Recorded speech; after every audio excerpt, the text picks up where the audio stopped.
Hello, I'm Claire Snowdon-Darling, and I'm inviting you to join me for a menopause workshop. So, what I want to be talking about on this day, in this 2 hours, is for a start, why menopauses seem to be so much worse than they were for our mothers and our grandmothers. And we're going to dive into that a little bit and actually explain why, what is going on.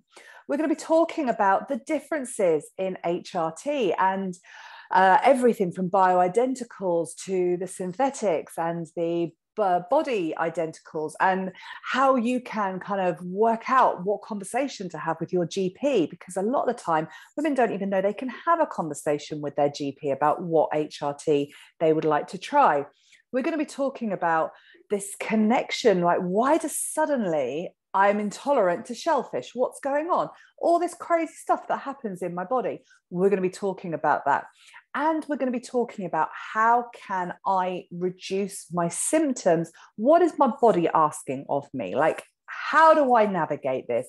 We're going to talk about the emotional bits and pieces that go along with menopause, and really how to have a happy, healthy menopause. So I really hope that you can join me, and we're going to be going through all this practical advice, and you're going to have some really great aha moments and some fabulous takeaways to actually help you navigate your menopause.